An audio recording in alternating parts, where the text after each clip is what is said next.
representatives from media.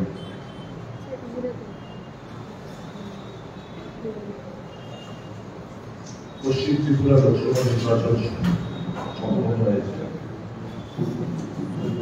আগামী 26 তারিখ পূর্ব ত্রিপুরা লোকসভা নির্বাচন।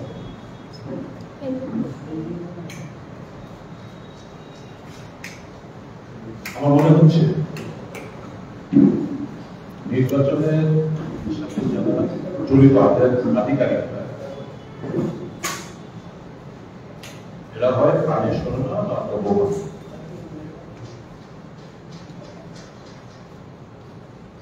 আমি জিতেশ বাবু আম্বেদকর সাংবাদিক সম্মেলনও করেছিলাম এবং ইন্ডিয়া মঞ্চের তরফ থেকে আরোর কাছে অভিবাসনের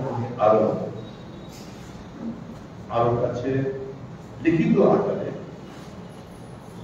অভিযোগ জমা করেছিল এই মর্মে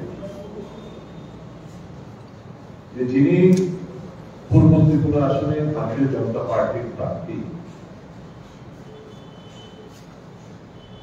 2018 সালের এক্সিকিউটিভ এবং 2024 সালের এক্সিকিউটিভ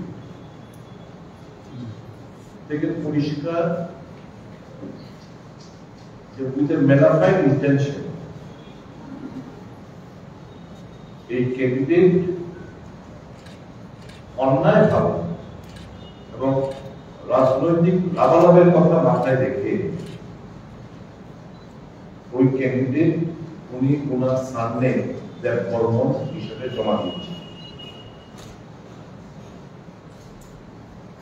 2018 এক্সিকিউটিভে কৃতি দেবী সিং হিসেবে জমা করেছিল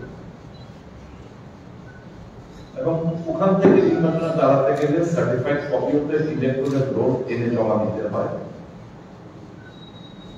আজকের তারিখেও ইলেকশন কমিশনের যে ওয়েবসাইট, এই ওয়েবসাইটে ছত্তিশগড় প্রদেশে 72 নম্বর কাওয়ারদা অ্যাসেম্বলি কনস্টিটিউয়েন্সি 205 নম্বর থাকে, 557 নম্বর ক্রমিক নম্বরে ওনার নাম আজকেও কৃতি দেবী সিং হিসাবে লিপিবদ্ধ আছে। Certified copy of the electoral roll এনে এখানে জমা করতে হয়। যেহেতু ওখানে প্ল্যাটফর্ম হিসাবে নেই, ইলেকট্রাল রোলে যে নামটা সেই নামটাই ব্যালট পেপারে ছাপানো দরকার এবং এটি হচ্ছে মূলত যে রুলস এন্ড প্রসিডিউর। কিন্তু দেখলাম 2024 যে এফিডেভিট জমা করেছেন এতে কৃতি দেবী বর্মন হিসেবে উনি উল্লেখ করেছেন। এই অভিযোগটা যখন করেছিল আমরা ভেবেছিলাম যে ব্যালট পেপার পুনরায় ছাপা হবে, দেববর্মন নামটা বাদ দেওয়া হবে এবং কৃতি দেবী সিং নামে ব্যালট পেপার ছেপে নির্বাচনটা করা হবে। এই দেববর্মন টাইটেলটা লাগানোর উদ্দেশ্য হচ্ছে অন্যায়ভাবে to explore and exploit the sentiment of the Development Community. আমি আজকে পিপ্রাসার কাছে জিজ্ঞেস করতে চাই যারা পিপ্রাসা কমিউনিটি বিলং করে,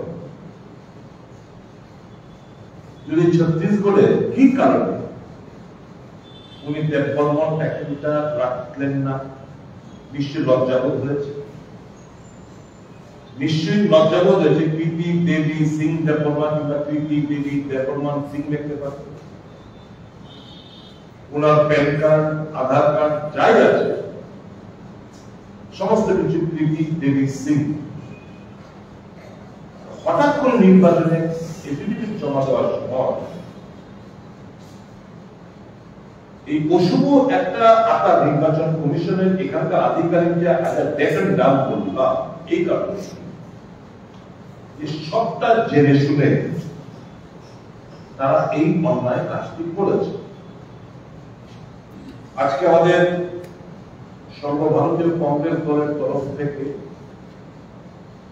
এই মর্মে একটা রিপ্রেজেন্টেশন প্রদান করা হয় চিফ ইলেকশন কমিশনারের কাছে। এখানে গিরিশ জি আমাদের যিনি ইনচার্জ জুদালিকা সাহেব উনি স্বাক্ষরিত করেছেন এবং সালমান খুরশিদের নেতৃত্বে একটা প্রতিনিধি দল গিয়ে মুখ্য নির্বাচন কমিশনারের সঙ্গে সাক্ষাৎ করে একটা মেমোরেন্ডাম এখানে ওনারা তুলে ধরেন, যাতে করে যেভাবে ইরেগুলারিটি এখানে মেনটেন করা হয়েছে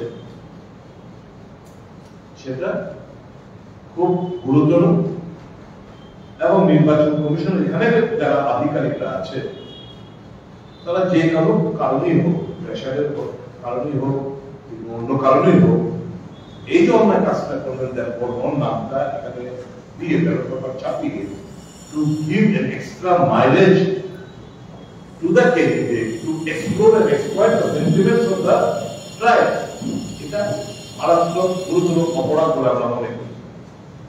আমরা ভেবেছিলাম এখানকার যারা দায়িত্বপ্রাপ্ত আধিকারিকরা আছেন এটার গুরুত্ব আরো বুঝে তদন্ত করবে, তারা তাদের এই ভুলটা শুধরাবে। কিন্তু দেখলাম ইতিমধ্যে আমিও নির্বাচন কমিশনের কাছে আমিও একটা চিঠি দিয়েছি। এই চিঠির প্রেক্ষিতে আমাদের এসপির তরফ থেকেও দেওয়া হয়েছে যাতে করে সঠিক তদন্ত এবং এপ্রোপ্রিয়েট, আমি তো সরাসরি লিখেছি তোমরা এই কাজটা করলে তোমরা ইলেকশনটা পেছাও, ইলেকশনটা পিছিয়ে দাও, ব্যালট পেপার নতুন ভাবে ছাপাও, এই কৃতি দেবী সিং নামে নির্বাচনটা হতে হবে, নট দ্য কমিশন। এসপির তরফ থেকে আপনাদেরকে মেমোরেন্ডামের জেরক্স কপি দিয়ে দেওয়া হবে। এটা সম্পূর্ণ একটা নির্বাচনটা যে একটা প্রহসনাত্মক নির্বাচন এটাও প্রমাণ হয়।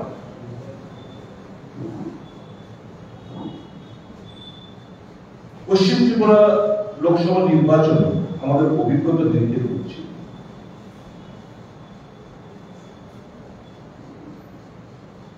বুথের ভেতরে গিয়ে যথেচ্ছভাবে ফলস ভোটিং প্রদান করা হয়েছে।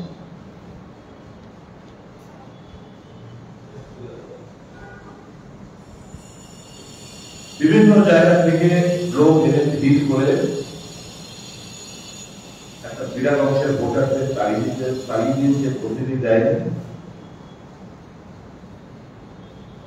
আর ওই সমস্ত ক্রমিক নাম্বারে গিয়ে যারা বহিরাগতরা ছিলেন তারা দফায় গিয়ে ভোট প্রদান করে। কারণ অর্থাৎ ফলস ভোট একদিকে, আরেকদিকে হচ্ছে বিরাট অংশের মানুষকে তারা বাধা দিয়েছে,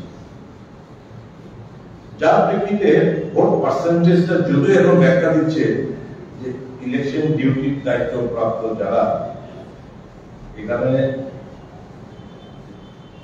এটার বেলায় কিন্তু দেখবেন কতজন ইডিসি ভোটার ওই ভোট কেন্দ্রে দিলেন এটা কোনো উল্লেখ নেই।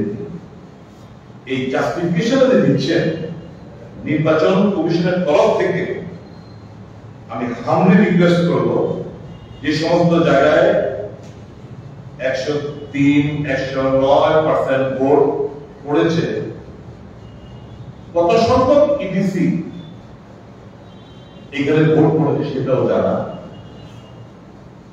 কারণ যে পরিমাণ ভোট পড়েছে, ইডিসি যদি পোলিং স্টাফ মনোযোগ মতো 9 জন এর বেশি তো না, এই 10 জন করলেও তো 10 জন ভোট ইডিসি দিলেও তো যে পরিমাণ ভোট পড়েছে চাওয়া হয়। যাতে এটা নির্বাচন কমিশন এটা হাসাব করার চেষ্টা করছে, খোলাসা করে বেরিয়ে আসুন যে ইডিসি ওই সমস্ত ভোট কেন্দ্রে ইডিসি ভোটাররা কারা কারা ছিলেন, কজন ছিলেন, এটার হিসাবটা আপনারা জনসমক্ষে তুলে ধরলে আমরা খুব খুশি হব। আমরা আমার দাবি থেকে শুনছি যে পশ্চিম ত্রিপুরা লোকসভার নির্বাচন একটা গণসংহত নির্বাচন, এটাকে নালের ভয়েড করে পুরো নির্বাচন আবার পুনরায় করার জন্য আমরা আমার আগের স্ট্যান্ডে আমরা রয়েছি। অভিজ্ঞতা জিনিসকে আমি বলবো যে আমাদেরকে যেরকমের প্রতিশ্রুতি দেওয়ার পরেও,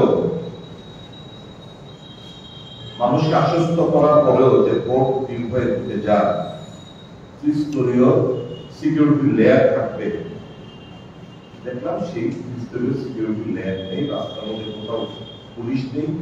পুলিশ বুথে ঢোকার জন্য অবাধে যারা যারা যে খুশি সে ঢুকে যাচ্ছে, সেরকম নেই। নির্বাচন কমিশনের কাছে আমাদের দাবি থাকবে পূর্ব ত্রিপুরা নির্বাচন যদি অনুষ্ঠিত হয় 26 তারিখ, তাহলে যেন এই ত্রিস্তরীয় পুলিশি ব্যবস্থা, সিকিউরিটি ব্যবস্থা যেন করা হয় এবং বহিরাগতদের যেন তাড়িয়ে দেওয়া হয়, প্রথম অ্যাসেম্বল না করা হয়। সুষ্ঠুভাবে নির্বাচন হলে বিজেপি এই রাজ্যে একটি আসন পাবে। একটি আসন পাওয়ার মতো তাদের অবস্থান নেই। মানুষের সমর্থন সম্পূর্ণভাবে দিয়েছে ভারতীয় জনতা পার্টি। এখন তারা গুন্ডামি করে মানুষকে ভয় দেখিয়ে, ভোটারদের তাড়িয়ে, ভোটারদের আটকিয়ে ফল ভোটিং এর মাধ্যমে তারা নির্বাচনকে প্রশাসনাত্মক নির্বাচন করতে চাইছে। পূর্ব ত্রিপুরা যেন সেটা না করতে পারে, তার জন্য কংগ্রেস দলের তরফ থেকে, ইন্ডিয়া মঞ্চের তরফ থেকে আমরা জোরালো দাবি জানাচ্ছি। আমি আজকে শুনলাম যে যদিও প্রেস মিট বিজেপি দলের তরফ থেকে করার কথা, রাজবাড়িতে একটা ত্রিপুরা মহাসভার সুপ্রিমো ওখানে একটা প্রেস মিট দেখেছেন। একটা প্রশ্ন ওনার কাছে সেদিনকে আমরা বলেছিলাম ইন্ডিয়া মঞ্চের তরফ থেকে, দয়া করে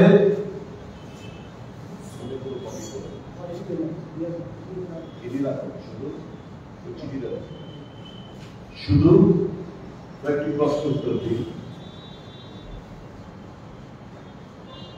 বিজেপি কাছে আমার প্রশ্ন, বাবু কাছে প্রশ্ন, বিজেপি ক্রিকেট বিদ্যালয়ের সমর্থন করে? যদি না করে থাকে তাহলে আপনি বিজেপির সঙ্গে আগাতে গেলেন।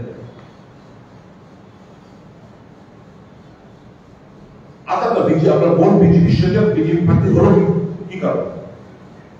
দ্বিতীয় প্রশ্ন হচ্ছে কনস্টিটিউশনাল সলিউশন। দয়া করে এটা খোলাসা করে বলুন যে আপনাদের ডিমান্ড কি। যে কাগজটা আপনারা এনে ভোটারদের কাছে বলছে আগামী দিনে আমরা কিছু পাবে, কি কি অ্যাসপেক্টে আপনারা দাবি করেছেন? কনস্টিটিউশন যেটা ব্রেক ওয়ার্ড, বি স্পেসিফিক। আপনি স্পেসিফিক আপনার ডিমান্ডটা কিটা বলুন। আপনার নির্বাচন প্রতিনিধিত্ব করতে যাচ্ছেন না আপনারা আপনার বোন। ত্রিপুরা জনগোষ্ঠী কিংবা ত্রিপুরাবাসী জানতে পারবো না আপনার ডিমান্ডটা কি, কি চাইছেন, খোলাসা করে বলুন। আপনি মানুষকে অনেক নীতির কথা বলেন ফেসবুক লাইভে, দয়া করে আপনার দিদি certified copy of the electoral roll যেটা ছত্তিশগড় থেকে নিয়ে এসে জমা করেছেন তার একটা কপি দেবেন। শিক্ষকতার যোগ্যতা নিয়ে যে এফিডেভিট সুয়ের করেছেন সাংবাদিক বন্ধুদের কাছে একটা কপি দেবেন। এবং নির্মা থেকে যে ডিপ্লোমা কোর্সটা করেছেন ম্যানেজমেন্ট তার একটা কপি দেবেন। দয়া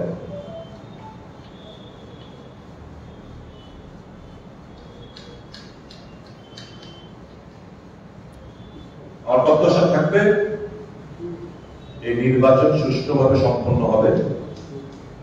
নির্বাচন কমিশনের কাছে এবং আমাদের এখানকার আধিকারিকদের কাছে, রিটার্নিং অফিসার, পুলিশ প্রশাসনের কাছে আমরা দাবি করছি পশ্চিম ত্রিপুরা অভিজ্ঞতার নিরিখে যেন এটা পুনরাবৃত্তি পূর্ব ত্রিপুরা না হতে পারে। প্রয়োজনীয় ব্যবস্থাপনা ওনাদের তরফ থেকে গ্রহণ করবেন, এটাই আমার দৃঢ় প্রত্যয় এবং প্রত্যাশা। ভোটারদের কাছে আমার আপিল থাকবে, ঘর থেকে সকাল সকাল বেরিয়ে আসবেন, গ্রুপে বেরিয়ে আসবেন, বাধা দিনে সমস্ত ইনসিডেন্ট গুলো ভিডিও মোডে রেখে আপনারা চলবেন, সমস্ত কিছু রেকর্ড করবেন,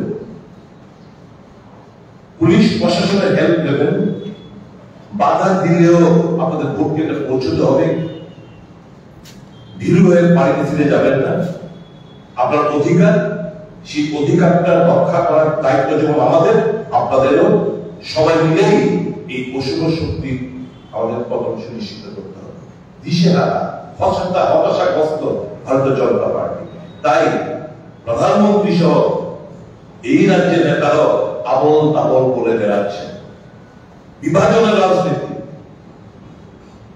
তিপ্রাসা এবং বাঙালিদের মধ্যে একটা অবিশ্বাসের প্রাচীর তৈরি করার রাজনীতি, তাদেরকে ঘৃণার সাথে প্রত্যাখ্যান করুন। আমি নন ট্রাইবালদেরও বলবো, বাঙালিদেরও বলবো, ঘৃণার সাথে প্রত্যাখ্যান করুন এই সমস্ত ক্যান্ডিডেট এবং প্রার্থীদের এবং পার্টিকে।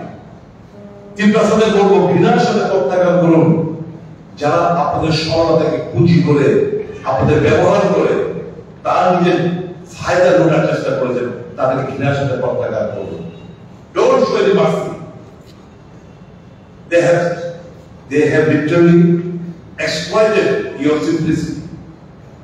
Teach them a befitting lesson. धोखा दिया है आपको, तिब्बत समाज को धोखा दिया। अभी बदला लेने का समय है चुनाव के दौरान। किसी भी हालत में भाजपा को वोट मत डालना।